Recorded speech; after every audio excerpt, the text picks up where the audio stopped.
நெகேமியா தீர்க்க தரிசன புஸ்தகம், நெகேமியாவின் புஸ்தகம் அதனுடைய 6வது அதிகாரம். நெகேமியா 6வது அதிகாரம் அதனுடைய 16வது வசனத்தை நான் வாசிக்கிறேன். நெகேமியா 6வது அதிகாரம் 16வது வசனம். எல்லாரும் எடுத்தீங்கன்னா எல்லாரும் சேர்ந்தே வாசிக்கலாம். எல்லாரும் எடுத்துட்டீங்களா? 610வது பக்கம். ஆமே. நெகேமியா 6:16 சேர்ந்து வாசிக்கலாமா?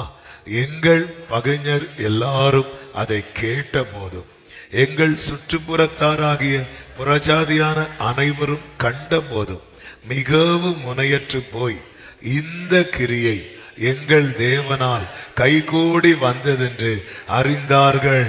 கரங்களை உயர்த்தி சத்தமா ஆமேன் சொல்லுவோமா? இந்த கிரியை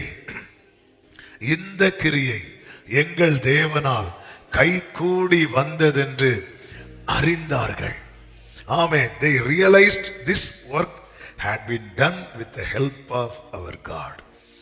எல்லாரும் அறிந்து கொண்டார்கள். ஆமென். எங்களை சுற்றி இருக்கிறவர்கள் கண்டபோதும், எங்கள் பகைஞர் எல்லாரும் அதை கேட்ட போதும், இந்த கிரியை, இந்த சம்பவம் நமக்கு நன்றாய் தெரியும்.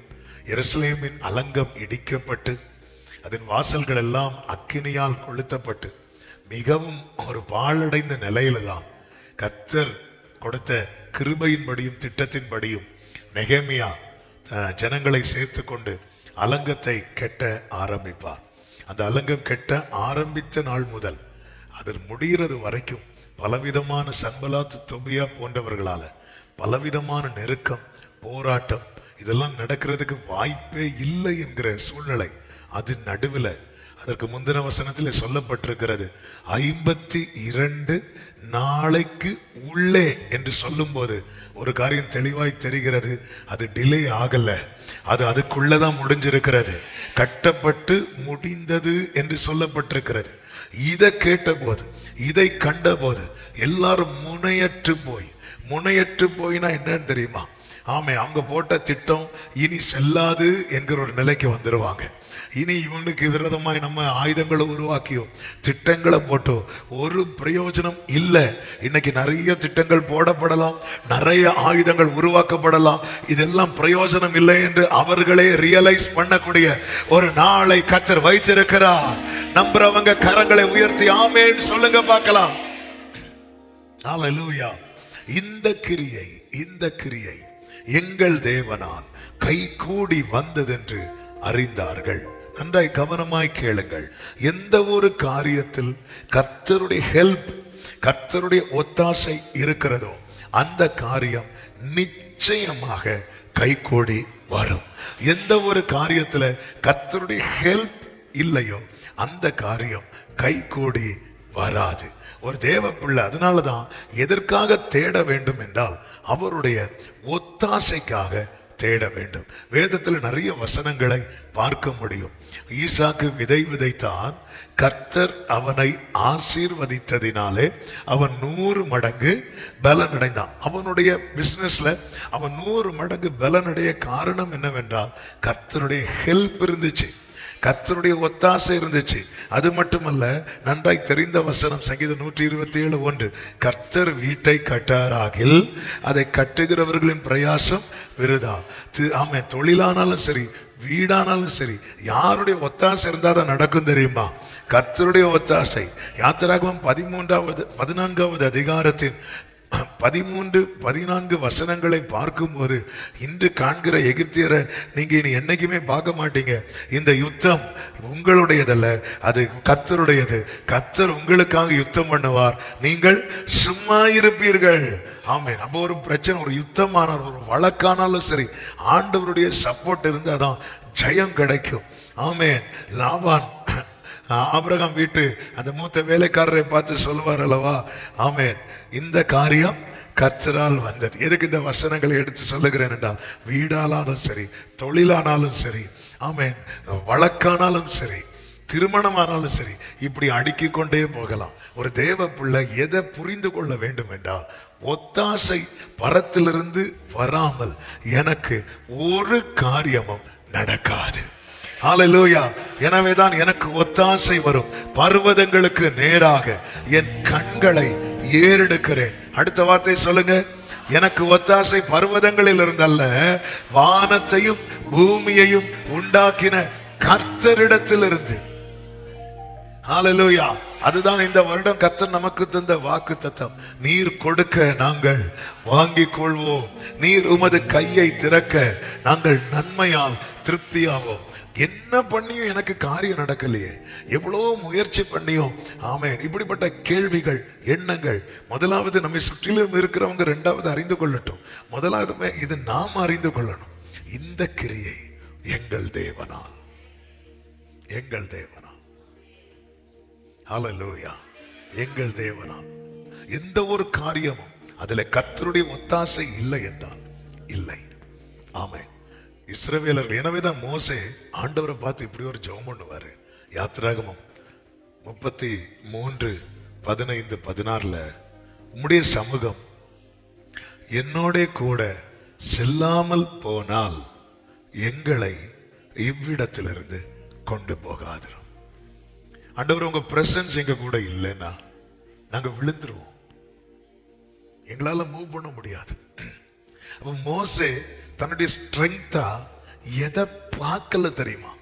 தனக்கு பின்னாக இருக்கிற 30 லட்சம் ஜனங்களை பார்க்கல, தன்னோடு இருக்கிற கர்த்தருடைய பிரசன்னத்தை பார்த்தா. இன்னைக்கு நம்ம பல நேரத்துல நம்ம பிசினஸ்ல கொஞ்சம் வளரும் போது, பினான்சியலா நம்ம கொஞ்சம் ஆசீர்வதிக்கப்படும் போது, நம்ம கொஞ்சம் உயர்வு ஒரு மேன்மை வரும்போது நம்ம அறியாம அதை பார்க்க ஆரம்பிச்சிருவோம். மோசே எதை பார்க்கல அப்படின்னா, இவ்வளோ ஜனங்க இருக்கிறாங்கல்ல, அப்ப நம்ம போயிடலாம், நம்ம யுத்தம் பண்ணி, அதெல்லாம் பார்க்கவே இல்லை. மோசே பார்த்தது ஒன்னே ஒண்ணுதான். நீங்க இருந்தா எனக்கு எல்லாம் நடக்கும். நீங்க இல்லைன்னா, கர்த்தர் நமக்கு ஒத்தாசையா இருந்தா, நமக்கு துணையா யாரும் இல்லைனாலும் எல்லா காரியமும் நடக்கும். கர்த்தர் நமக்கு ஒத்தாசையா இல்லைன்னா, நமக்கு துணையா யார் வந்து நின்னாலும் ஒரு காரியமும் நடக்காது. ஒரு தேவ பிள்ளைக்கு இந்த தெளிவும் இந்த நிச்சயமும் தேவை. ஜனங்கள் துர்ச்செய்தியும் பரம்ப பண்ணுவாங்க. என்னாகவும் 13-14 அதிகாரங்கள் இருக்கிறது, எடுக்க வேண்டாம். அப்பொழுது தேவனுக்கு மிகவும் கோபம் உண்டாகும். ஆண்டவர் சொல்லுவார், இந்த ஜனத்துக்கூட நான் வரமாட்டேன் அப்படின்னு. ஜனங்க சொல்லுவாங்க, இல்ல நம்ம போலாம் அப்படின்னு. மோசே சொல்லுவார், வேண்டாம், உங்களுக்கு காரியம் வாய்க்காது, கர்த்தர் உங்க கூட இல்லை. ஆமென். அப்போ ஒத்தாசை அங்க தடைபடுகிறது, ஒத்தாசை கட்டாகிறது. ஆனாலும் ஜனங்கள் துணிந்து போனார்கள் என்று என்னாகமும் 14வது அதிகாரம் அதனுடைய 44-45 வசனத்திலே சொல்லப்பட்டிருக்கிறது. ஆனாலும் அவர்கள் மலையின் உச்சியில் ஏற துணிந்தார்கள். கர்த்தருடைய உடன்படிக்கையின் பெட்டியும் மோசையும் பாளையத்தை விட்டு போகவில்லை. ஆமென். அப்பொழுது அமலேக்கியரும் கானானியரும் அந்த மலையிலே இருந்து இறங்கி வந்து அவர்களை முறியடித்து அவர்களை ஓர்மா மட்டும் துரத்தினார்கள். நீங்க இந்த இஸ்ரவேலுடைய பயணத்தை பார்த்தீங்கன்னா, இதுவரை தோல்வியே பார்க்காம தான் வந்துட்டு இருக்கிறாங்க. இதுவரை ஒரு இடத்துல அமலேக்கின் கை கொஞ்சம் ஓங்கினது மாதிரி இருந்துச்சு, ஆனா அந்த இடத்துல வந்து ஜெயம் வந்து இஸ்ரவேலருக்கு தான் வந்துச்சு. தோல்வியே பார்க்காம வந்த ஜனங்க இப்போ தோல்வியை பார்க்கறாங்க. ரீசன் என்ன அப்படின்னா, ஒத்தாசை கட்டாயிட்டு. என் லைஃப்ல எது மட்டும் கட்டாயிடக்கூடாது அப்படின்னா, அந்த பரத்திலிருந்து வருகிற ஒத்தாசை. ஒத்தாசை அனுப்போ பர்வதமே, ஒத்தாசை அனுப்போ பர்வதமே, கண்ணோக்கி பாரும் தேவா, இயேசு தேவா, கண்ணோக்கி பார். அப்ப அந்த ஒத்தாசைக்காக ஒருத்தன் காத்திருக்கிறான், அவன் இரக்கத்துக்காக கெஞ்சுவான், இரக்கத்துக்காக கெஞ்சுவான். நம்மை சுற்றிலும் இருக்கிற சூழ்நிலைகளை அறிந்து கொள்ள வேண்டும். 2 விதமான கூட்டத்தாரை அந்த வசனத்திலே நாம் பார்க்கிறோம். நெகேமியா 6:16. ஒன்று நம்ம சுத்தி இருக்கிறவங்க, அவங்க நம்முடைய பகைஞர் அல்ல, அவங்களால நமக்கு உதவியும் கிடையாது, உபத்திரம் கிடையாது. இப்படி கொஞ்சம் பேர் நம்மளை சுத்தி இருப்பாங்க. ஆமா, அவங்களால நமக்கு உதவியும் கிடையாது, உபத்திரவம் கிடையாது. ஆனா நமக்கு என்ன நடக்கும்னு பார்த்துட்டு இருப்பாங்க. நம்ம கிட்ட பேசி பழகி இருக்கவே மாட்டாங்க, ஆனா நமக்கு என்ன நடக்கும்னு பார்த்துட்டே இருப்பாங்க. இப்படி ஒரு கூட்டம் இருப்பாங்க. இன்னொரு கூட்டம் இருப்பாங்க, அதுதான் நம்முடைய பகைஞர். இந்த நெகேமியாவுக்கு பகைஞர் எல்லாம் எப்பொழுது அடையாளம் காண ஆரம்பித்தான் தெரியுமா, தெரிய வந்தது தெரியுமா? அவன் அந்த வேலையை செய்ய தொடங்கின போது. ஹல்லேலூயா. அப்ப நம்ம சுற்றி இருக்கிறவங்க இது எல்லாரையும் யார் அறிவார்னா கர்த்தர் அறிவார். கர்த்தர் அறிவார். எனக்காக யாவையும் செய்பவர், செய்து முடிப்பவர். இந்த நெகேமியா செய்த காரியம் நமக்கு தெரியும். தேவ சமூகத்தில் இருந்து கர்த்தரை நோக்கி இரக்கத்துக்காய் கெஞ்சினான். இரக்கத்துக்காய் கெஞ்சினான். ஆண்டவருடைய ஃபேவர் அவன் அதுதான் நம்பணும். நெகேமியா ராஜா அரண்மனையில் ராஜாவுக்கு திராட்சரசம் எடுத்து கொடுக்கிறவன். அவன் ஒரு இதில் கமிட்டாக இருக்கிறான். அவன் நினைச்சாலும் அலங்கத்தில் யோசிக்கவே முடியாது. ஆனால் அவன் என்ன பிலீவ் பண்ணான் அப்படின்னா, எனக்கு ஆண்டவருடைய ஃபேவர் இருந்தால் இது சக்சஸ் ஆயிரும், இந்த வேலை தோல்வியில் முடியாது, இந்த காரியம் எனக்கு வாய்க்கப்படும். ஆண்டவருடைய ஃபேவரை தேடுறான். ஆமென். ஆண்டவருடைய ஃபேவரை தேடுறான். தாவீது சங்கீதம் 57:2-3 சொல்றாரு, எனக்காக யாவையும் செய்து முடிக்க போகிற தேவனாகிய உன்னதமான தேவனை நோக்கி கூப்பிடுவேன். அப்பொழுது அவர் என்ன செய்வாரா? அடுத்த வசனத்தில் சொல்லப்பட்டிருக்கிறது, என்னை விழுங்க பார்க்கிறவன் என்னை நிந்திக்கையில் அவர் பரலோகத்தில் இருந்து ஒத்தாசை அனுப்பி என்னை ரட்சிப்பார். ஆமென். தேவன் தமது கிருபையையும் சத்தியத்தையும் அனுப்புவார். கைகளை உயர்த்தி ஒரு ஆமென் சொல்லுங்க பார்க்கலாம். அப்ப எனக்காக யாவையும் செய்து முடிக்க போகிற உன்னதமான தேவனை நோக்கி, அந்த சங்கீதம் 57 நீங்க கவனிச்சீங்கன்னா அதுக்கு 52வது சங்கீதம் 52 முதல் நீங்க 57 வரையுள்ள சங்கீத டைட்டில் எல்லாம் பார்த்தீங்கன்னா தெரியும். தாவீது ஒவ்வொரு இடத்துக்காக அடைக்கலத்துக்கு போவாரு. ஆமாம். அங்க அவனுக்கு அடைக்கலம் கிடைக்காம போகும். 52வது சங்கீதம் பார்த்தாலும் அப்படிதான் சொல்லப்பட்டிருக்கும். அடைக்கலத்துக்கு எங்க போவார்னா அபிமெலேக்கின் வீட்டுக்கு போவார்.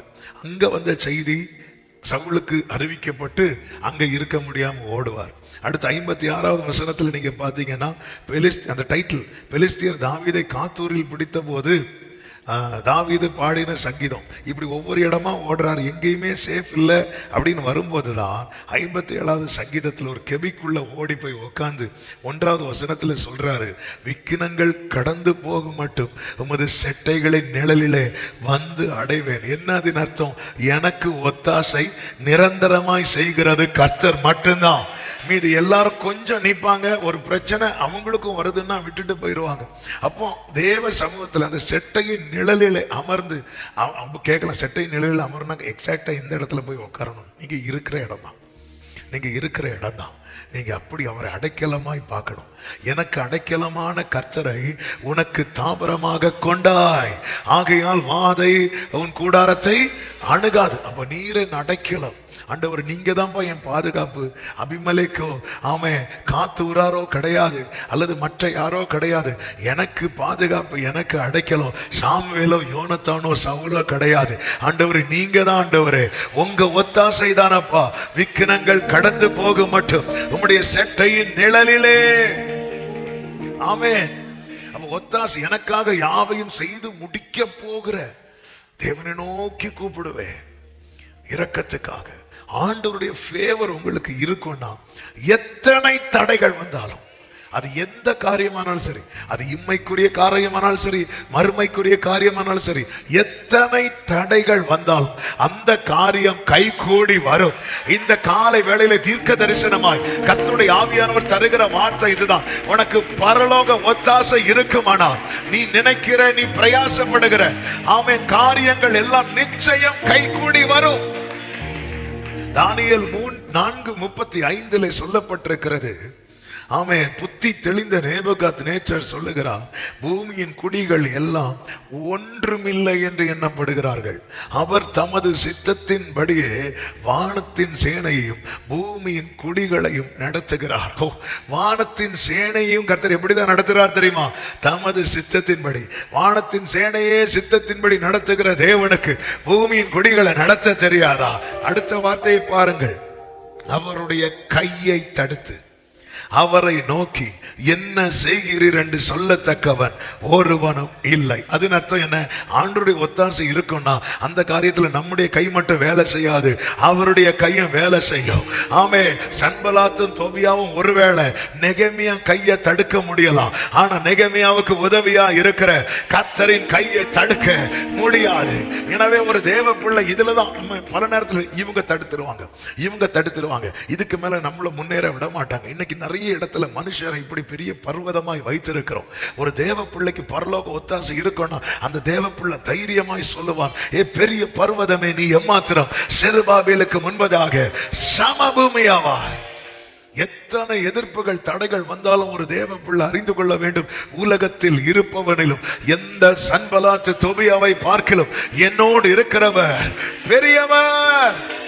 இந்த நெகேமியா கூட சொல்லுவார் பாருங்க, கர்த்தருக்கு மகிமை உண்டாவதாக 14வது வசனத்துல 6:14, என் தேவனே, தோபியாவும் சன்பலாத்தும் செய்த இந்த செய்கைகளுக்கு தக்கதாய் நீர் அவர்களையும் நவதியாள் என்னும் தீர்க்கதரிசியானவளையும், அடுத்த வார்த்தை பாருங்க, எனக்கு பயமுண்டாக்க பார்த்த மற்ற தீர்க்கதரிசிகளையும் நினைத்தருளும். அப்போ கடைசியில சன்பலாத்து தோபியா மட்டும் வரல தடையா, சில தீர்க்கதரிசிகள் வந்து நிற்பாங்க.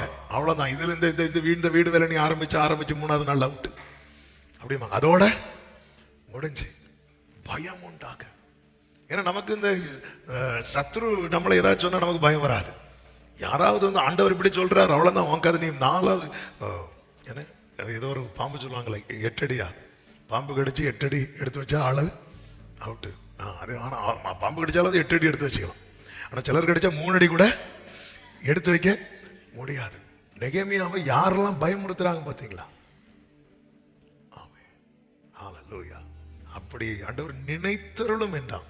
அடுத்த வார்த்தை கட்டி முடிந்தது. ஒரு ஆமென் சொல்லுங்க பார்க்கலாம். நினைத்தருளும் என்றான். நீங்க நினைச்சுக்கோங்க. அடுத்த வார்த்தை அலங்கம் கட்டி முடிக்கப்பட்டது. ஹல்லேலூயா. அவர் நினைத்தா என் காரியம் கைகூடி வரும். நல்ல கரங்களை சட்டி ஆமென் சொல்லுங்க பார்க்கலாம். அப்படியே அலங்கமானது 52 நாளைக்குள்ளே கட்டப்பட்டு 7 மாதம் 25ஆம் தேதியிலே முடிந்தது. 7 மாதம் உங்க கண்ணுக்கு ஏப்ரல் மாதமாய் தெரிவதாக. ஆமென் ஹல்லேலூயா. கர்த்தர் நினைத்த ஆண்டவருடைய ஒத்தாசை. நிறைய வேலை முடக்கப்பட்டிருக்குதா, தடை பண்ணப்பட்டிருக்குதா, அடுத்து முன்னோக்கி செல்ல முடியாம, அடுத்த ஸ்டெப் எடுத்து வைக்க முடியாம, என்னைக்குமே புரிஞ்சுக்கோங்க, ஒத்தாசை அவருடைய ஃபேவர் இருக்கும். ஆண்டவருடைய ஃபேவர் ஒரு காரியத்துல இருக்கு என்பதற்கான 5 அடையாளங்களை இந்த நெகேமியா இந்த சாப்டர்ல இருந்து, இந்த புத்தகத்தில இருந்து, இந்த சம்பவத்திலிருந்து 5 அடையாளங்களை சொல்லி நான் ஜெபிக்க விரும்புகிறேன். ஆமென். கர்த்தர் நம்மோடு கூட பேசுவாராக. கர்த்தருக்கு மகிமை. வேகமாய் சுருக்கமாய் சொல்லுகிற நேரம் இல்லாதபடி. ஒன்று, ஆண்டவருடைய ஃபேவர் ஒரு காரியத்துல இந்த காரியத்தை செய்யலாம் அப்படின்னு ஆண்டவருடைய ஒத்தாசை இருக்கும் என்பதற்கான முதல் அடையாளம் என்ன அப்படின்னா, அந்த காரியத்தைக்காக நம்மை அதிகமாக ஊக்கமாக ஜெபிக்க வைப்பார். ஆமென். இந்த ஜெபிக்க வைக்கிற காரியத்துல ஒரு தேவ பிள்ளைக்கு புரிந்து கொள்ள வேண்டும், ஜெபிக்கிறதுல கூட ஆண்டவருடைய ஃபேவர் நமக்கு தேவை.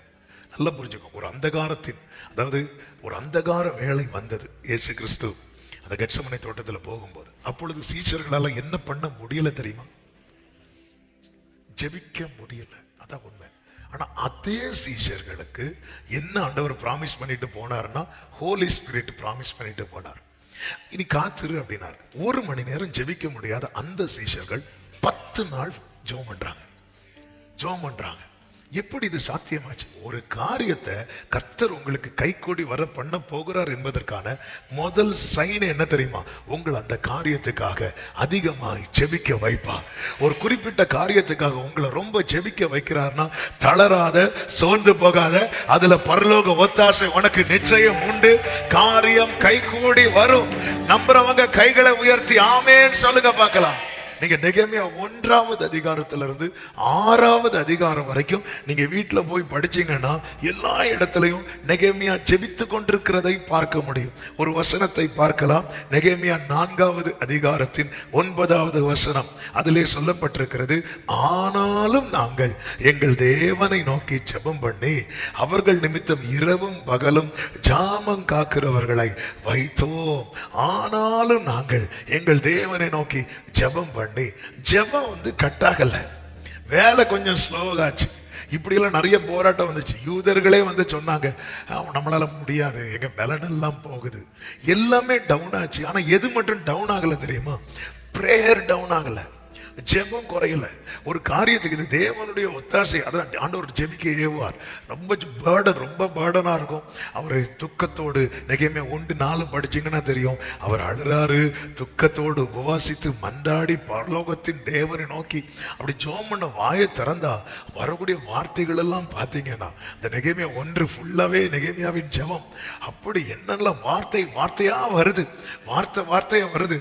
ஆமென். மற்ற காரியங்களுக்கு ஜெபம் பண்ணும்போது நார்மலா ஜெபம் பண்ணுவோம். ஆனா அந்த சில குறிப்பிட்ட காரியத்துக்கு ஜெபம் பண்ணும்போது மட்டும் நம்முடைய வாயில வார்த்தைகளா வரும், வாக்குத்தத்தங்களா வரும். இதெல்லாம் நம்ம செய்யறது அப்படின்னு நம்ம நினைச்சிட்டு இருக்க கூடாது. கர்த்தருடைய கரம் இதுக்கு பின்னாக இருந்து அந்த காரியத்துக்காக நம்மை ஜெபிக்க வைக்குது. ஆமென் சொல்லுங்க பார்க்கலாம். யாருக்கும் கிடைக்க இல்லாத பாரம் நெகேமியாவுக்கு ஏன் வரணும்? ஆண்டவர் ஜெபிக்க வைப்பார். 2வதாக வார்த்தையை நம்முடைய இருதயத்திலே வைப்பார். நெகேமியா 2:12 சொல்லப்பட்டிருக்கிறது, நான் சில மனுஷரை கூட்டிக் கொண்டு ராத்திரியிலே எழுந்து நகர சோதனை செய்தேன், ஆனாலும் எருசலேமுக்காக செய்யும்படி என் தேவன் என் மனதில் வைத்ததை என்று சொல்லுகிறார். எருசலேமுக்காக செய்யும்படி என் தேவன் என் மனதில் வைத்ததை அவர் ஜெபிக்க வைக்கிறார். அடுத்த ஒரு அடையாளம் தெரியுமா? வேர்டு கிடைக்கும். யோசேப்புக்கு சொப்பனத்தை வைத்தார். அதாவது மனதில் வைத்தாருங்கிறது வேர்டு. நல்ல கவனமா கேளுங்க. அந்த வேர்டு நம்ம மனசை விட்டே போகாது. நீங்க ஃபுல் செர்மன் கேட்டாலும் அது உங்களுக்கான ரேம வரும் தெரியுமா? உங்க மனசுல அவர் வைக்கிறது இருக்கிறது. என் வாயிலையும் கர்த்தர் வார்த்தையை வைப்பார், என் மனதிலையும் கர்த்தர் வார்த்தையை வைப்பார். ஆமே, நான் உன் வாயில் அருளி என் வார்த்தைகளை சொல்றாருல, வாயிலையும் என் வார்த்தை உன் வாயிலே வைத்து அப்படிங்கிறார். வாயிலையும் வைக்கிறார். எதுக்கு அப்படின்னா சொல்றதுக்கு. மனசுல வைக்கிறார். எதுக்கு அப்படின்னா காத்துக்கொள்வதற்கு. அதனாலதான் யோபு சொல்வார், எனக்கு வேண்டிய ஆகாரத்தை பார்க்கலாம் உம்முடைய வார்த்தையை நான் என்ன செய்தேன்? காத்துக்கொண்டேன். யோபுக்கு கொடுத்த ரேமா என்ன நமக்கு தெரியாது, யோபுக்கு தான் தெரியும், நமக்கு தெரியாது. அதனால யோபு பிடிச்சிட்டு சொல்றாரு, எனக்கு குறித்திருக்கிறதை நிறைவேற்றுவார். அவர் என்னை சோதித்த பின்பு நான் சாம்பலாவேன்னு சொல்லல, நான் பொன்னாக. ஏன்னா எனக்குள்ள என்ன வைத்திருக்கிறார் தெரியுமா? இந்த மண் பாண்டத்துக்குள்ள அவர் பொக்கிஷத்தை வைத்திருக்கிறார். ஒரு ஆமேன் சொல்லுங்க பார்க்கலாம். எத்தனை புயல் அடித்தாலும், எத்தனை அக்கினி இறங்கிச்சு, காற்று பெருங்காற்று அடித்தது, ஒரு தேவ பிள்ளை உங்க இருதயத்தில் அந்த வேர்டை வைப்பார். யோசேப்புக்குள்ளே சொப்பனத்தை வைத்தார். அதனாலதான் அவனால் அந்த பிரச்சனையை சகிக்க முடிந்தது. தாவீதுக்குள்ளே வார்த்தையை வைத்தார். அபிஷேகத்தை ஊற்றுகிற அதே நேரத்தில் நீ இஸ்ரவேல் மேல் ராஜாவா இருப்பாய் என்று சாமுவேலை கொண்டு சொன்ன வார்த்தையை வைத்தார். அதனாலதான் யுத்த களத்தில் போன போது தான் வந்த முகாந்திரம், நான் இங்க வந்ததுக்கு ஒரு ரீசன் இருந்தது என்பதை அவனால் அறிந்து கொள்ள முடிந்தது. பவுலுக்குள்ளே வார்த்தையை வைத்தார். அதனாலதான் எல்லாரும் நம்பிக்கையற்று அந்த கப்பர் சேதம் உண்டானதை யூரோக்களை தான் அடித்து எல்லாம் நம்பிக்கையற்று எல்லாம் போச்சு நினைக்கிற கூட்டத்தில் அவனால் திடமாய் நிற்க முடிந்தது. யோபுவுக்குள்ளே வார்த்தையை வைத்தார். அவனால் நம்பிக்கையோடு காத்திருக்க முடிந்தது. ஒரு காரியத்தில் கர்த்தருடைய கரம் நிச்சயமா உங்களுக்கு ஒத்தாசையா இருக்கும் என்பதின் அடையாளம் என்ன தெரியுமா? ஒரு பக்கம் உங்களை ஜெபிக்க வைப்பார், இன்னொரு பக்கம் அந்த காரியத்தை குறித்ததான தேவ திட்டத்தை அல்லது தேவனுடைய தரிசனத்தை அல்லது தேவனுடைய வார்த்தையை உங்க மனசுல வச்சிருப்பார், உங்க மனசுல வைப்பார். ஒரு ஆமேன் சத்தமாய் சொல்லுங்க பார்க்கலாம். ஹல்லேலூயா. எனவேதான் நான் காத்திருக்கிறேன் யாராவது சொன்னாங்கன்னா முதல்ல அவங்க கிட்ட கேட்கிற கேள்வியை வேர்டு இருக்கா அப்படின்னு கேட்பேன். கர்த்தர் வார்த்தையை தந்திருக்கிறாரா? சில சொல்லுவாங்க, ஆமா பாஸ்டர், அந்த வார்த்தையை அவர் மனதில் வைக்கிறார். என் மனதில் தேவன் வைத்ததை சகிக்க முடியுங்க, சகிக்க முடியும். யோபுவால சகிக்க முடியும், யோசேப்பால சகிக்க முடிந்தது. புரிந்து கொள்ள முடியும். ஒவ்வொரு யுத்தம் வரும்போது, பிரச்சனை வரும்போது, நான் வந்ததுக்கு ஒரு முகாந்திரம் உண்டு. ஏன்னா உள்ள என்ன வைத்திருக்கிறார் தெரியுமா? வார்த்தையை வைத்திருக்கிறார். நேரம் போகிறதுனால அடுத்த வார்த்தையை சொல்லுகிறேன். 3வது, அனுகூலம் கிடைக்கும். உலக பிரகாரமான அனுகூலம் கிடைக்கும். நெகேமியா 2:8 சொல்லப்பட்டிருக்கிறது, என் தேவனுடைய தயவுள்ள கரம் என் மேல் இருந்தபடியால் ராஜா அவைகளை எனக்கு கட்டளையிட்டார். இதை இப்படி சொல்லும்படி விரும்புகிறேன். எல்லாமே அனுகூலமா இருக்காது, ஆனால் ஏதோ ஒரு அனுகூல கதவு நமக்கு திறக்கப்பட்டிருக்கும். ஹல்லேலூயா.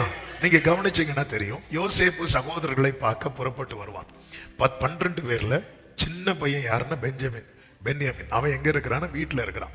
மற்ற 10 பேரும் சீகமுக்கு போறாங்க, ஆடுமைக்கு. அங்கே இல்லை, தோத்தானுக்கு போயிட்டாங்க. யோசேப்பு அவர்களை பார்க்க வருகிறான். 10 பேர்ல 9 பேரும் என்ன பிளான் பண்றாங்க அப்படின்னா, யோசேப்பு என்ன பண்ணணும்? கொலை செய்யணும். ஒரே ஒருவன் என்ன பண்றான் அப்படின்னா, அவனை என்ன செய்யக்கூடாது? கொலை செய்யக்கூடாது. இதுதான் ஒரு தேவப்பிள்ளை தன்னுடைய அந்த தரிசனத்தை அடையும் வரைக்கும், சாலமோனை பொறுத்த வரைக்கும் எல்லாமே ஃபேவரா இருந்துச்சு. ஆனா தாவீதுக்கு எல்லாமே ஃபேவரா இருக்காது, ஆனா ஏதோ ஒரு ஃபேவர் இருந்துட்டே இருக்கும். நீங்க தாவீதுடைய லைஃபை பார்த்தீங்கன்னா, ஒரு பக்கம் எதிர்ப்பு தான் ரொம்ப ஜாஸ்தியா இருக்கும். ஆமே. ஆனா ஏதோ ஒரு அனுகூல கதவு திறக்கப்பட்டிருக்கும். இந்த நெகேமியா நாட்கள்ல அப்படிதான். ராஜாவுடைய அனுகூலம், ஃபேவர், அந்த கடிதம் கொடுத்து விட்டுருப்பார்ல, அந்த அனுகூலம் இருந்துச்சு. மீதி எல்லாமே எதிர்ப்பு. சன்பலாத் எழும்புறான், புதுசா எழும்புறாங்க. அலங்கம் கட்டி முடிக்கும் போது தீர்க்கதரிசிகள்லாம் வந்துட்டாங்க. புதுசா எங்கிருந்தா வராங்களோ தெரியாது, ஆனா ஒரு ஃபேவர் இருந்துட்டே இருக்கும். ஒரு ஃபேவர் இருந்துட்டே இருக்கும். ஆமென். 9 பேர் இவனை கொலை செய்யணும்னு நினைக்கிறாங்க. ஒரே ஒருவன். பொதுவாகவே மெஜாரிட்டி தானங்க ஜெயிக்கும். மெஜாரிட்டி தானே ஜெயிக்கும். எல்லா இடத்துலயும் அப்படித்தானே, மெஜாரிட்டி தான் ஜெயிக்கும். எலெக்ஷன் வரப்போகுது, மெஜாரிட்டி தான் ஆட்சி அமைக்க போறாங்க, மெஜாரிட்டி தான் ஜெயிக்கும். ஆனா இந்த இடத்துல மட்டும் என்ன அதன் அர்த்தம் தெரியுமா? ஆண்டவர் சொல்ற வார்த்தை, என்னுடைய கொஞ்சம் ஃபேவர் உனக்கு போதும். இத்தனை எதிர்ப்புகளையும் தாண்டி உன்னால நிக்க முடியும். இத்தனை தடைகளையும் தாண்டி உன்னால நிக்க முடியும். இத்தனை போராட்டங்களையும் தாண்டி நிக்க முடியும். எத்தனை பேர் நம்புறீங்க? கைகளை உயர்த்தி ஆமேன்னு சொல்லுங்க பார்க்கலாம். அப்போஸ்தலர் 27வது அதிகாரத்தில் அந்த கப்பல் சேதம் உண்டாகி அவன் கரையை பார்க்கறாங்க. அப்பொழுது போர் சேவகர் என்ன பண்றாங்க அப்படின்னா, இவங்க கடல்ல குதிச்சு தப்பி, யாருமே என்ன தப்பி போயிடக்கூடாது, அதனால எல்லாரும் என்ன செய்யணும்? கொலை செய்யணும் அப்படின்னு சொல்லிட்டு அந்த மொத்த டீமே பிளான் பண்ணும்போது, ஒரு 100க்கு அதிபதிக்கு யாரை காப்பாற்றணும்னு ஆசை வந்துட்டு தெரியுமா? யோபுவை காப்பாற்றணும். ஒரே ஒரு ஃபேவர், ஒரு நபரை வச்சிருப்பார், நமக்கு தெரியாது. ஹல்லேலூயா. எல்லாரும் உங்களை தள்ளும் போது ஒரு நபர் ஃபேவரா இருப்பார். ஊரே ஒரு ஸ்திரீய கல்லால அடிச்சு கொல்லணும்னு நினைக்கும் போது அங்க ஒருத்தர் ஃபேவரா நின்னார். பாத்தீங்களா? நீங்க உங்க லைஃபை திரும்பி பாருங்க. நிறைய நம்ம இதுதான் நம்ம சாட்சியம் கேட்டா சொல்லுவோம், நான் இவ்வளவு கஷ்டப்பட்டேன், இவ்வளவு போராட்டம், இவ்வளவு நெருக்கம். அதை சொல்லும் போது அது நடுவுல எப்படிங்க இதுவரை வந்தோம்? ஏதோ ஒரு ஃபேவர். அதுதான் ஏசாயா 1:9 சொல்லப்பட்டிருக்கிறது, சேனைகளின் கர்த்தர் நமக்கு கொஞ்சம் மீதியை வைக்காதிருந்தாரானால், கொஞ்சம் மீதியை.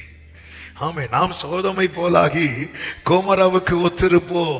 எஸ்ரா 9:8 சொல்லப்பட்டிருக்கிறது, எங்கள் அடிமைத்தனத்திலே எங்களுக்கு கொஞ்சம் உயிர் கொடுக்கவும் அவராலே கொஞ்ச நேரமாவது கிருபை கிடைத்தது. ஒரு அனுகூலம் இருக்கும்.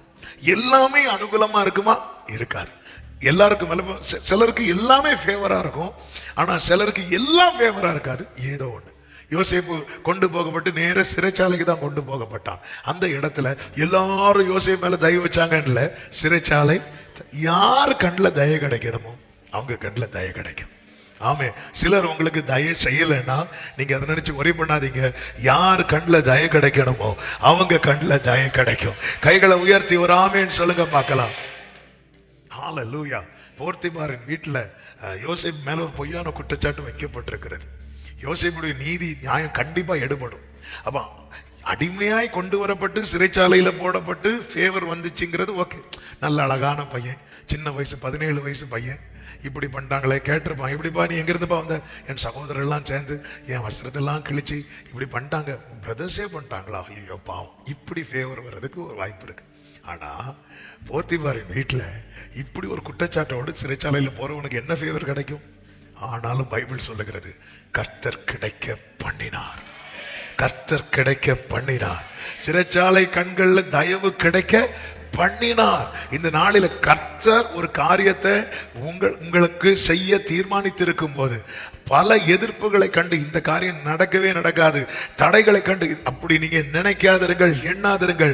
அது நடுவுல ஒரு ஃபேவரை ஆண்டவர் உங்களுக்கு தந்து கொண்டே இருப்பார். ஒரு அனுகூலத்தை கர்த்தர் காண்பிப்பார். இது தேவ பிள்ளைக்கான அடையாளம். ஏசாயா 37:30 சொல்லப்பட்டிருக்கும் அல்லவா, உனக்கு அடையாளமா இருப்பது என்னவென்றால் இந்த வருஷத்திலே தப்பி பயிராகிறதையும். எல்லாரும் சொல்லுங்க பார்க்கலாம். அப்போ எனக்கு ஃபேவர்னாலே முதல்ல நான் எதை பார்க்கணும் தெரியுமா? நான் தப்பி இருக்கிறேன் தெரியுமா? உயிர் பிழைத்தே உதவி பெற்று. இதுதான் யோபு சொல்றார், எனக்கு ஜீவனை தந்ததும் அல்லாமல் தயவும் பாராட்ட உன்னுடைய பராமரிப்பே நாவியே நீ காப்பாற்றப்படுற இல்ல. இதுவே காரியம் வாக்கியம் என்பதற்கான அடையாளம். இந்த வருஷம் தப்பி பயிராகிறதையும் 2ஆம் வருஷத்திலே தானாய் விளைகிறதையும் சாப்பிடுவீர்கள். 3ஆம் வருஷத்திலோ விதைத்து அறுத்து திராட்சை தோட்டங்களை நாட்டி அவைகளின் கனிகளை தப்பி பிழைக்கிறது எங்க இருக்கிறது? திராட்சை தோட்டங்களை நாட்டி கனிகளை புசிக்கிறது எங்க இருக்கிறது? அவன் உயிர் பிழைக்க துடிக்கிற ஒரு நிலைமை இருக்கு. ஆமென். திராட்சை தோட்டங்களை நாட்டி கனிகளை புசிப்பீங்கன்னா லேண்ட் லார்ட் ஆக்கிட்டாரு. நிறைய பேருக்கு வேலை கொடுக்கிற ரேஞ்சுக்கு உயர்த்துறாரு. ஆனா இன்னைக்கு நிலைமை எப்படி இருக்கிறது? எப்படியோ தப்பி பிழைச்சோம், எப்படியோ 3 மாசத்தை ஓட்டிட்டோம். இனி அடுத்த மாசம் என்ன ஆக போகுதோ? பிள்ளைகளுக்கு அடுத்து ஸ்கூல் ஓபன் ஆகுது, காலேஜ். என்ன நம்ம ஆண்டவரே, நான் தப்பி பிழைத்திருக்கிறத நான் அடையாளமா பார்க்கணும்னு கருத்து சொல்றேன். உனக்கு அடையாளமா இருப்பது என்னவென்றால் சொல்லிட்டு அடுத்த வசனத்துல சொல்லுகிறார், யூதா வம்சத்தாரில் தப்பி மீந்திருக்கிறவர்கள் மறுபடியும் கீழே வேர் பற்றி மேலே கனி கொடுப்பார்கள். நாம என் வாழ்க்கையில கர்த்தர் காரியத்தை கைகூடி வர பண்ணுவாரா? தப்பி மீந்திருக்கிறோம், நான் தப்பி பிழைத்திருக்கிறேன் என்கிற நிச்சயம் உங்களுக்கு இருக்குமானா இந்த வசனத்தை உங்க நெஞ்சோடு சேர்த்து வச்சு கர்த்தருக்கு மகிமையை செலுத்துங்க. ஆமென் சொல்லுங்க பார்க்கலாம். 4ஆவதாக ஆமென், அந்த குறிப்பிட்ட காரியத்தின் மேல கர்த்தர் செய்வார்ங்கிற விசுவாசத்தை வர்த்திக்க பண்ணுவார். நெகேமியா செய்தியை கேட்டதும் அவன் துக்கித்து உட்கார்ந்தான் இருக்கும். துக்கம் அவனை உட்கார வைத்தது. ஆனா அப்படி உட்கார்ந்து இருந்தவன் அலங்கத்தை கட்ட எழும்பி போறான். ஆண்டவர் ஒரு ஹோப் கொடுக்கிறார். நம் தேவனுக்கு ஒரு பெயர் உண்டு, அவர் விசுவாசத்தை துவக்குகிறார். உங்களுக்கு விசுவாசமே இல்லையா? ஆண்டவர் சமூகத்தில் உட்கார்ந்துருங்க. அவன் எழும்பி புறப்பட்டு போறான். ராஜா கேட்கிறார், என்ன நெகேமியாவே முகெல்லாம் ஒரு மாதிரி டல்லா இருக்கு? நெகேமியா காரியத்தை அப்படி அழகா சொல்றான். அதை அடுத்து சொல்றேன். அடுத்து புறப்பட்டு போகிறான், ஜனங்கள்கிட்ட சொல்றான். என்ன நம்பிக்கையில சொல்றான்? ராஜா கிட்ட சொல்றான். ராஜா கிட்ட சொல்ல வேண்டியதை மட்டும் சொல்றான். அடுத்து ஜனங்கள்கிட்ட சொல்றான். அப்படி சொல்லிட்டு இருக்கும்போது தான் சன்பலாத்து தொபியெல்லாம் வராங்க. ஏய், நீ கலகம் பண்ற, நீ அப்படி பண்ற, இப்படி பண்ற, அப்படியெல்லாம் சொல்லும் போது சொல்றார் நெகேமியா 2:20, பரலோகத்தின் தேவனானவர் எங்களுக்கு காரியத்தை கைகூடி வர பண்ணுவார். அவருடைய ஊழியக்காரராகிய நாங்கள் இந்த ஃபெய்த் எங்க இருந்து வந்துச்சு? 1வது அதிகாரத்துல இல்லாத ஃபெய்த் 2வது அதிகாரத்துல எப்படி வந்துச்சு? விசுவாசத்தை வர்த்திக்க பண்ணுகிறார். சீஷர்கள் ஆண்டவரிடத்துல கேட்ட விண்ணப்பங்களில் ஒன்று என்ன தெரியுமா? என் விசுவாசத்தை வர்த்திக்க பண்ணும். விசுவாசம் பாருங்க, எவருக்கு ஒரு விசுவாசம் உண்டு. இயேசு என் மகளை தொட்டா அவளை சுகம் கிடைக்கும். அவர் இயேசுவை கூட்டிட்டு வீட்டு பக்கத்துல வரும்போது வீட்டுல இருந்து சிலர் சொல்றாங்க, போதகரை தொந்தரவு படுத்தாதீங்க, உங்க மக இனி பிழைக்க மாட்டா, மக மரித்து விட்டா, அவரை தொந்தரவு படுத்தாதீங்க சொல்லும் போது உடனே இயேசு அவனை பார்த்து சொல்றார், விசுவாசம் உள்ளவனாயிரு. அதன் அர்த்தம் என்ன? அந்த வார்த்தைகள் அவனுக்குள்ள இருந்த விசுவாசத்தை போக்க வேண்டியது. ஆனா விசுவாசத்தை போக விடாம பிடிச்சு வச்சிருக்கிறாரு. இன்னைக்கு ஒரு காரியத்துல உங்களை இன்னும் நம்ப வச்சிருக்கிறாருன்னா அது நீங்க நம்பல, கர்த்தர் உங்களை நம்ப பண்ணி இருக்கிறார். ஆமென் சொல்லுங்க பார்க்கலாம். அந்த இடத்துல மட்டும் இயேசு நீ விசுவாசம் உள்ளவனா இருன்னு சொல்லலன்னு வைங்கள, அந்த வீட்டு நடைக்கு முன்னாடி அவன் ஃபெய்த் போயிருக்கும், அவன் விசுவாசம் போயிருக்கும். பிடிச்சு வச்சாரு பாத்தீங்களா? அந்த விசுவாசத்தை எப்படி அவனுக்குள்ள நிலைநிறுத்தி இருந்தார் பாத்தீங்களா? விசுவாசத்தை வர்த்திக்கும். இந்த காரியத்துல இது போன வருஷம்லாம் நம்பிக்கையே இல்லை, போன மாசம் வரை நம்பிக்கை இல்லை, ஆனா இப்போ ஒரு நம்பிக்கை வந்துட்டு இந்த காரியத்தை கர்த்தர் செய்வார், கர்த்தர் நடத்தும். இப்படி விட்டு ஃபெய்த் வரும்போது ஒரு தேவக்குள்ள புரிந்து கொள்ளணும், எனக்கு பரலோக ஃபேவர் இருக்கிறது.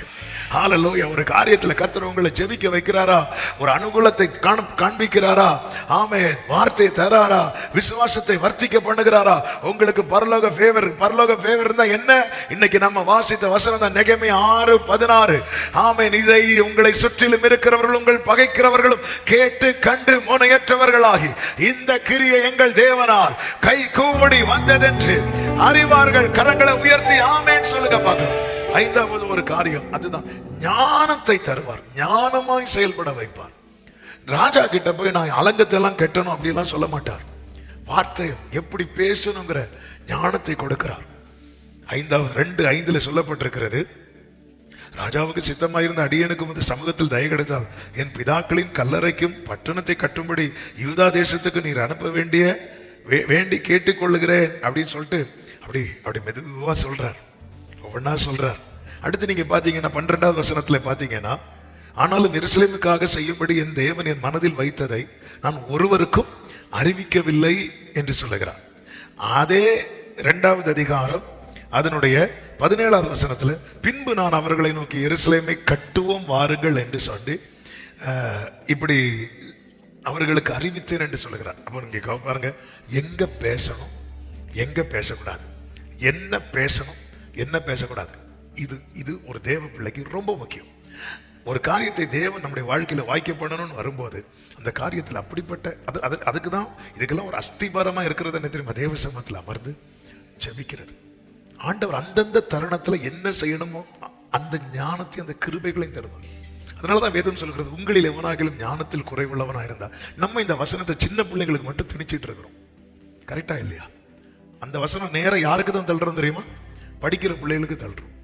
ஆமா, நமக்குள்ள கொண்டு வர மாட்டேங்கிறோம். நீங்க பாருங்க, இந்த 6வது வசனம் 6வது அதிகாரத்துல அலங்கெல்லாம் கட்டி முடிச்சாச்சு. 7வது அதிகாரத்துல சொல்லப்பட்டிருக்கிறது, 7வது அதிகாரம் 1வது வசனத்தை பாருங்கள். அலங்கம் கட்டி முடிந்து கதவுகள் போடப்பட்டு வாசல் காவல் எல்லாரும் ஏற்படுத்தியாச்சு. ஏற்படுத்தும் போது கர்த்தருக்கு 4வது வசனத்தை பாருங்கள். பட்டணம் விஸ்தாரமா பெரிதமா இருந்தது, அதற்குள்ளே ஜனங்கள் கொஞ்சமா இருந்தாலும் வீடுகள் கட்டப்படவில்லை. இனி எல்லாத்தையும் ப்ராப்பரா ஒழுங்கு பண்ணணும். இனி 5வது வசனத்தை பாருங்கள். அப்பொழுது வம்ச அட்டவணைகளை பார்க்கிறதற்கு நான் பிரபுக்களையும் அதிகாரிகளையும் ஜனங்களையும் கூடி வர செய்ய என் தேவன் என் மனதில் ஒரு எண்ணத்தை உண்டாக்கினார். ஆமென். இப்போ அடுத்து என்ன செய்யணும் அப்படின்னு நிற்கும் போது ஆண்டவர் அவன் மனசுல இன்னொரு எண்ணத்தை கொடுக்கிறார். அலங்கம் கெட்டுறதுக்கு எண்ணத்தை தந்தவர் அடுத்து என்ன செய்யணுங்கிற எண்ணத்தை அப்ப தருவார். இன்னைக்கு ஒரு காரியத்தை தந்து உங்களை நடத்துகிறவர் அந்த காரியம் முடியும் போது அடுத்து என்ன செய்யணுங்கிறத அப்பொழுது உங்களுக்கு தருவார். ஒரு ஆமேன் சொல்லுங்க பார்க்கலாம். நம்ம என்ன தெரியுமா, நீ கோலை நீட்டி சமுத்திரத்தை பிளந்து விடு. என்னால கோலை நீட்ட முடியும், ஆனா சமுத்திரம் எப்படி பிளக்கணும் யோசிச்சுட்டு இருந்து நான் கோலை நீட்டாம இருந்தா வாழ்க்கை ஃபுல்லா சமுத்திரம் பிளக்காது. அன்னைக்கு அலங்கத்தை கட்டுறதுக்கான எண்ணத்தை வச்சார். இப்ப அலங்கம் கட்டியாச்சு, வீடு இல்ல, பட்டணம் பெருசா இருக்கு. அடுத்து என்ன செய்யணும்? ஜனங்கள்லாம் இருக்கிறாங்க, என்ன செய்யணும்? அவன் அப்படியே வெயிட் பண்ணிட்டு இருக்கிறான். ஆண்டவர் ஒரு எண்ணத்தை அவன் இருதயத்தில் வைத்தார். அதனாலதான் ஆண்டவர் சொல்லி அநேக காரியங்களை குறித்து கவலைப்படுகிறான். யோசித்து யோசித்து யோசித்து தலையெல்லாம் பொண்ணாகி. மறுபடியும் சொல்லுகிறேன், பரத்திலிருந்து ஒத்தாசை வராம நம்ம எண்ணங்கள் நம்மை பாழாக்கும். பரத்திலிருந்து ஒத்தாசை வரும்போது அவர் ஞானமாய் செயல்பட வைப்பார். இப்போ ஒரு காரியத்தை உங்க மனசுல வச்சு செய்ய வச்சுட்டு இருக்கிறாரா? சந்தோஷமா கர்த்தரை நம்பி செய்யுங்க. ஆண்டவர் இது முடிச்சிட்டு அது முடியும் போது அடுத்து என்ன செய்யணுமோ அந்த வசனத்தை நீங்கள் மறுபடியும் பாருங்க. ஆமே, கர்த்தருக்கு மகிமை உண்டாவதாக. அப்பொழுது வம்ச அட்டவணைகளை பார்க்கிறதற்கு நான் பிரபுக்களையும் அதிகாரிகளையும் ஜனங்களையும் கூடி வர செய்ய என் தேவன் என் மனதிலே ஒரு எண்ணத்தை உண்டாக்கினார். அதாவது ஜனங்கள்லாம் இருக்கிறாங்க, யாரை எப்படி செயல்படுத்தணும், இந்த பட்டணத்துக்கு காவல் காக்கணும். அப்போ ஜனங்களுக்கு அதை ப்ராப்பரா ஆர்டர் பண்ணணும். அப்போ ஆண்டவர் ஒரு எண்ணம் கொடுக்கிறார். இதுக்கு ஒரு வம்ச அட்டவணை இருக்கு. ஏன்னா இவங்களை எங்க இருந்தவங்க தெரியுமா? பாபிலோன்ல இருந்தவங்க. அப்போ அடுத்த வசனத்திலே சொல்லப்பட்டிருக்கிறது, முந்தி வந்தவர்களில் வம்ச அட்டவணை புஸ்தகம் அப்பொழுது எனக்கு அகப்பட்டது. ஒரு ஆமீன் சொல்லுங்க பார்க்கலாம். ஆண்டவர் உங்க மனசுல ஒரு காரியத்தை வச்சுட்டாருன்னா அடுத்து அது அகப்படும். ஆமீன் சொல்லுங்க பார்க்கலாம். இதுதான் ஒரு தேவ புள்ள புரிந்து கொள்ள வேண்டும். ஆண்டவரே, இன்னைக்கு தூரத்துக்கு நிறைய யோசித்து ஐயோ ஆண்டவரே, பிள்ளை +2 போறா, அடுத்து காலேஜுக்கு முதல்ல +2 முடிக்கட்டும். அந்த டைம்ல ஆண்டவர் என்னத்தை வைப்பார்? 11 படிக்கும் போது என்ன படிக்கணும்னு தெரியல. இது பிள்ளை ஒரு பக்கம் பயம், தாய் ஒரு பக்கம் பயம், தகப்பன் பயம், மொத்தத்துல பயம். காலேஜ் ஃபர்ஸ்ட் இயர் போகும்போதே கேம்பஸ் இன்டர்வியூ கிடைக்கும். முதல்ல கேம்பஸ்க்குள்ள போய் படி. அந்தந்த டைம் முடியும் போது கர்த்தர் மனதிலே வைப்பார். இந்த கர்த்தரை டிபெண்ட் பண்ணி இருக்கிறவனுக்கு இது ஒரு நிச்சயம் உண்டு, இது ஒரு நம்பிக்கை உண்டு. கைகளை உயர்த்தி ஒரு ஆமென் சொல்லுங்க பார்க்கலாம். சத்தமா ஆண்டவர் ஒரு காரியத்தை உங்க மனசுல வச்சாருன்னா அடுத்து எங்க இருந்தாலும் அது உங்களுக்கு அகப்படும். ஆமென் சொல்லுங்க பார்க்கலாம். ஹல்லேலூயா. ஆமென். அலங்கம் கெட்டுறதுக்கு தேவையானது இதுக்கு முன்னாடி அகப்பட்டது. இப்பொழுது ஜனங்களை வரிசைப்படுத்த ஒழுங்கப்படுத்த தேவையான அட்டவணை இப்பொழுது அகப்படுது. எது எப்ப அகப்படும் கர்த்தருக்கு தெரியும். காரியம் கைகூடி வரும். ஒரு தேவ பிள்ளை நீங்க அதிகமா இந்த மாதம் 1ஆம் தேதி காலையில கொஞ்சம் டைம் ஆயிட்டு, ஆமா, ஒரு 5 நிமிடத்தில் நான் ஜெபித்து முடிக்கிறேன். நீங்க அதிகமா ஆண்டவர் இந்த வார்த்தை தரும்போது ஆண்டவர் ஆவியானவர் அதிகமாய் உணர்த்தின வலியுறுத்தின காரியம், நீ பரலோகத்திலிருந்து ஒத்தாசைக்காக நீ எப்பவுமே எதிர்பார்த்துட்டு இருக்கணும். எல்லாவற்றுக்கும் எனக்கு உங்க ஃபேவர் இருந்தா இது நடக்கும். 100 பேர் வருவாங்க, 1000 பேர் கூட வருவாங்க, நாங்க அது பண்ணுவோம் இது பண்ணுவோம். நீ அதை நம்பி 30 லட்சம் ஜனங்கள் பின்னாக மோசைக்கு பின்னாக இருந்தாலும், ஆமென், மோசே அவங்கள நம்பி அல்ல நின்றது, கர்த்தரை நம்பி நின்றான். ஆமென் சொல்லுங்க பார்க்கலாம். கண்களை மூடி ஜெபிக்கலாம். கர்த்தர் காரியத்தை எனக்கு கை கூடி வர பண்ணுவார், எனக்கு கை கூடி வர பண்ணுவார். ஆண்டவரே, உங்க ஃபேவர் எனக்கு வேணும். உங்க ஒத்தாசை இல்லாம எனக்கு அலைச்சல் தான் மிச்சம். ஒரு நெகேமியா துக்கத்தோடு உட்கார்ந்து அழுத போது நீங்க டிசைட் பண்ணிட்டீங்க, இவனை வச்சே நம்ம அலங்கத்தை கட்டிடணும். அவனை அதுக்கு ஜெபிக்க வச்சீங்க.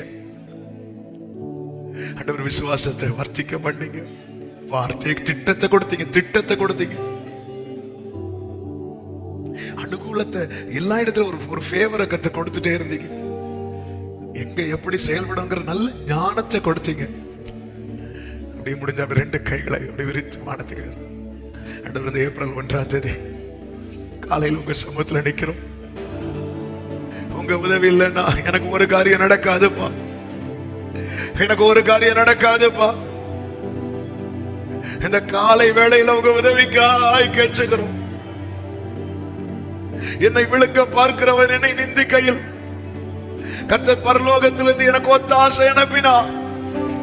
அவர் கிருபையும் சத்தியத்தை அனுப்பினார் என்று தாவீது சொன்னது போல இந்த மாதம் நாங்கள் அதிகமா இதை அனுபவிக்க உணர, இந்த கிரியை எங்கள் தேவனால் கை கூடி வந்தது என்று எங்களை சுற்றிலும் உள்ளவர்கள், எங்களை பகைக்கிறவர்கள் அறிந்து கொள்ளும்படியா